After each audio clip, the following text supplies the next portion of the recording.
જિલ્લા રોજગાર વિનિમય કચેરી દ્વારા કચ્છ જિલ્લામાં વિવિધ જગ્યાઓ માટે ભરતી મેળાનું આયોજન હાથ ધરવામાં આવ્યું હતું।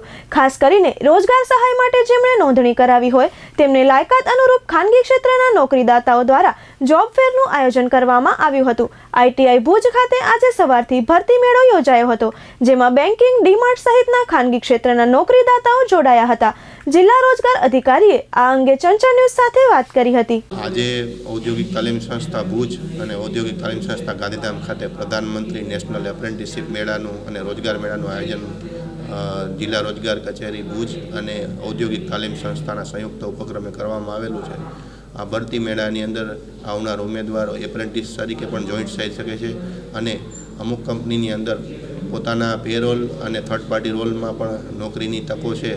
એમના માટે આજે ઉમેદવારોને સ્થળ ઉપર ઇન્ટરવ્યૂ થઈ શકે એવી વ્યવસ્થા ઔદ્યોગિક તાલીમ સંસ્થા ખાતે ગોઠવવામાં આવેલ છે અને એમાં ઉમેદવારો આજે પોતાનું ઇન્ટરવ્યૂ આપી રહ્યા છે અને એમને નોકરી મળશે એવી તક પૂરી પાડવાનું કામ રાજ્ય સરકાર દ્વારા કરવામાં આવેલું છે। આજે ભુજની અંદર જે મેળો છે એની અંદર 5 કંપનીઓએ ભાગ લીધેલ છે।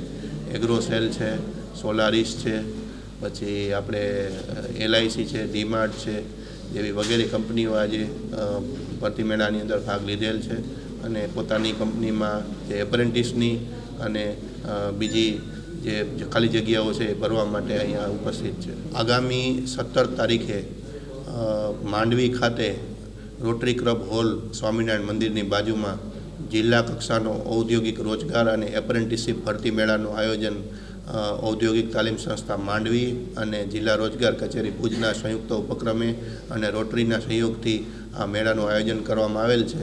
તેમાં મોટી સંખ્યામાં નોકરીદાતાઓ ભાગ લેવાના હોય અને પોતાના એકમની અંદર એપ્રેન્ટિસ અને જે બીજી ખાલી જગ્યાઓ છે ભરવા માટેની પ્રક્રિયા હાથ ધરાનાર હોય તો આ મેળાની અંદર ધોરણ 8 pass, 10 pass, 12 pass, degree, diploma, ITI વગેરે જેવા ઉમેદવારો આમાં ભાગ લઈ શકશે।